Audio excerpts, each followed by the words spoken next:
keadaan sehat, baik, dan jangan lupa untuk tetap semangat. Meskipun kita tidak bisa bertatap muka secara langsung, tetapi hal tersebut tidak menyurutkan semangat kita untuk terus belajar, dan belajar. Baik, anak-anakku, sebelum kita mulai pelajaran hari ini, marilah kita membaca doa terlebih dahulu. Berdoa dimulai.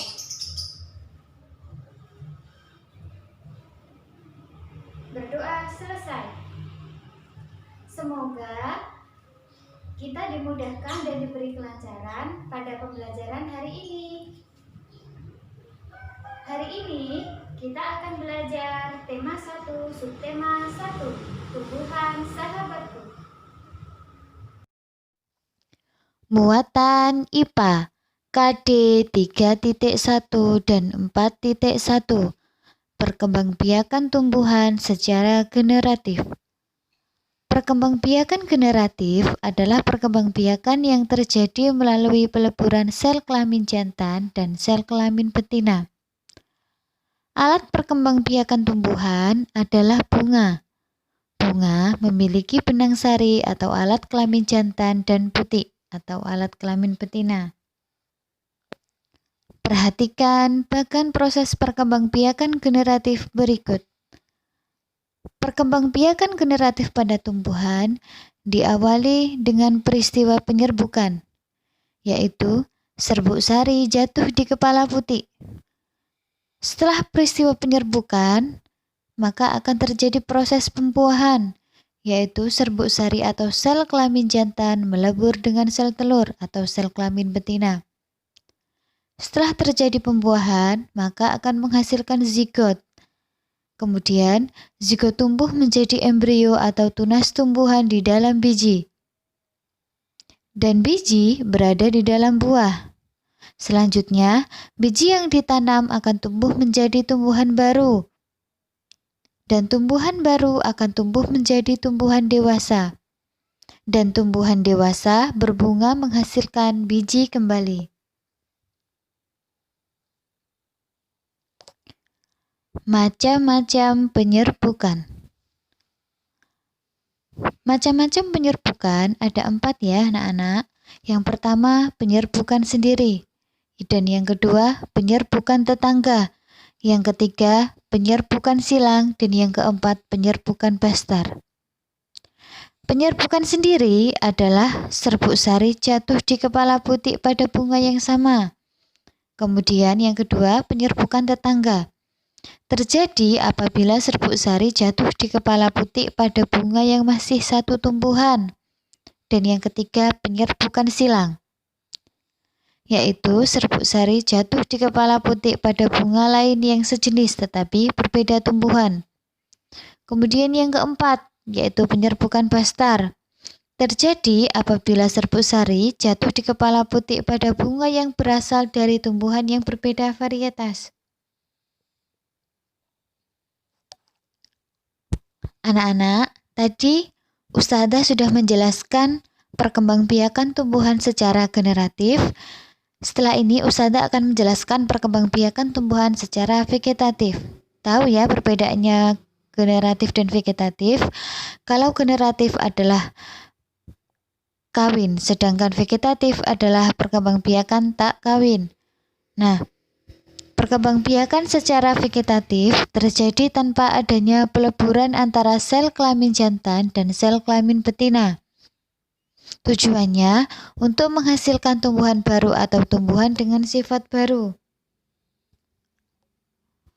Perkembangbiakan vegetatif dapat terjadi dengan 2 cara, yaitu vegetatif alami dan vegetatif buatan. Perkembangbiakan vegetatif alami dapat terjadi dengan 7 cara. Yang pertama, tunas. Yang kedua, umbi lapis. Yang ketiga, umbi batang. Yang keempat, umbi akar. Yang kelima, geragih.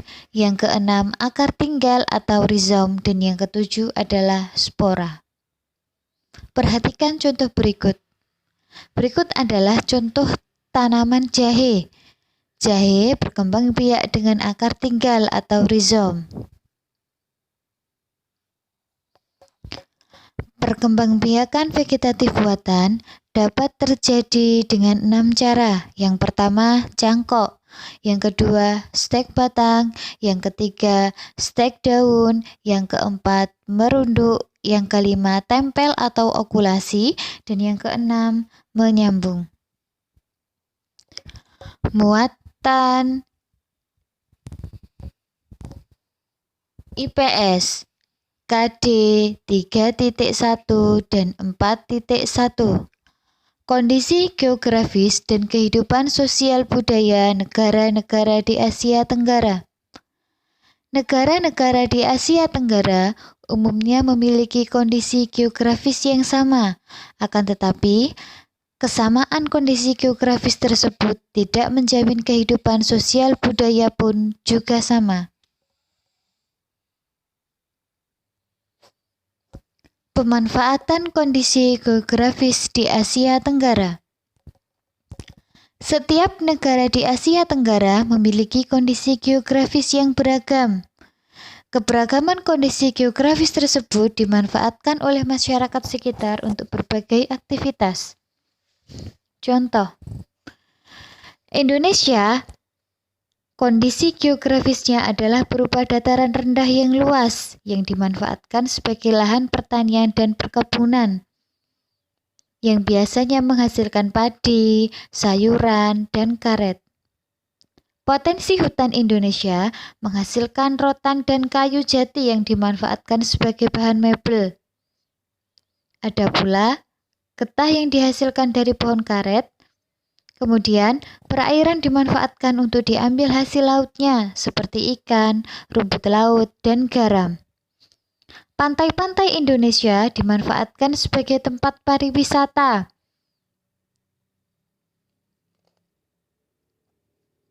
Selain itu, Indonesia juga menyimpan banyak sumber daya alam, misalnya hasil tambang. Hasil tambang ini seperti batu bara, minyak bumi, dan gas alam yang dapat dimanfaatkan sebagai sumber energi. Berbeda dengan Malaysia, kalau Malaysia sebagian kondisi geografis, Malaysia adalah hutan yang luas. Hasil hutan seperti kayu menjadi komoditas ekspor. Sepanjang pantai barat dari Perak hingga Negeri Sembilan dimanfaatkan sebagai lahan pertambangan. Sebagai kilang minyak di Kuala Trengganu dan timah di Perak. Malaysia juga memiliki perkebunan luas yang menghasilkan karet. Hal inilah yang membuat Malaysia menjadi penghasil karet terbesar di dunia.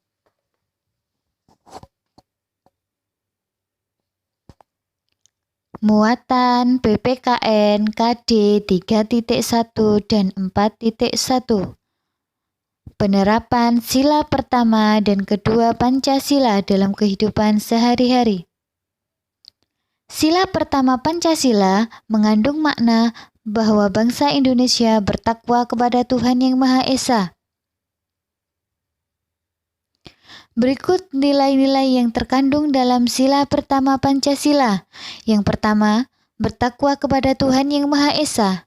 Yang kedua, mensyukuri segala yang ada di alam semesta. Yang ketiga, mengakui kebebasan memeluk agama. Yang keempat, menghormati dan saling menjaga kerukunan antar pemeluk agama.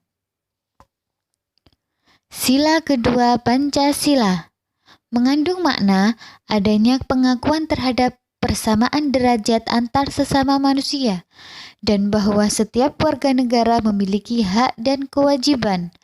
Berikut nilai-nilai yang terkandung dalam sila kedua Pancasila. Yang pertama, mengakui persamaan derajat antar sesama manusia. Yang kedua, mengakui persamaan hak dan kewajiban antar warga negara. Yang ketiga, mengembangkan sikap tenggang rasa. Yang keempat, saling menyayangi sesama manusia. Dan yang kelima, gemar melakukan kegiatan kemanusiaan. Penerapan sila ketiga Pancasila dalam kehidupan sehari-hari. Sila ketiga mengandung makna suatu usaha menuju persatuan rakyat dalam Negara Kesatuan Republik Indonesia. Persatuan Indonesia juga mengakui dan menghargai sepenuhnya keanekaragaman yang dimiliki bangsa Indonesia. Penerapan sila ketiga Pancasila dalam kehidupan sehari-hari.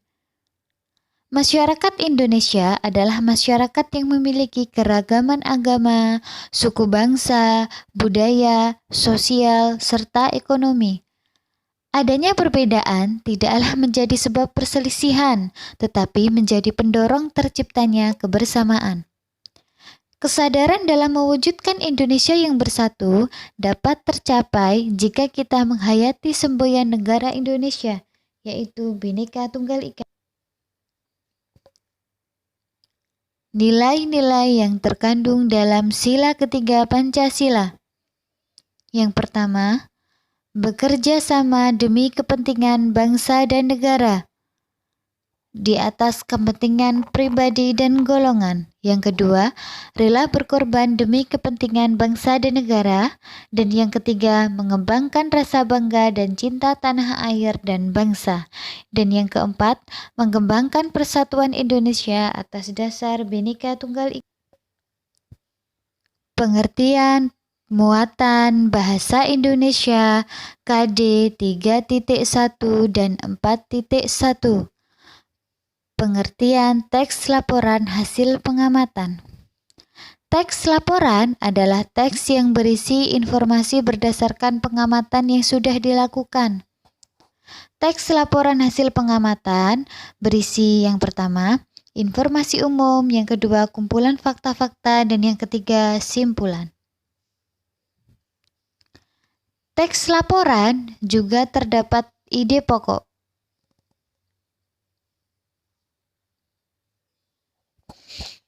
Ide pokok dalam suatu paragraf dapat ditemukan dengan langkah-langkah berikut. Yang pertama, bacalah isi paragraf dengan sesama. Yang kedua, temukan kalimat utama dan kalimat penjelas. Dan yang ketiga, tentukan informasi yang terdapat dalam kalimat utama. Simpulan. Simpulan adalah ikhtisar akhir dari suatu teks. Berikut langkah-langkah membuat simpulan. Yang pertama, bacalah teks secara keseluruhan.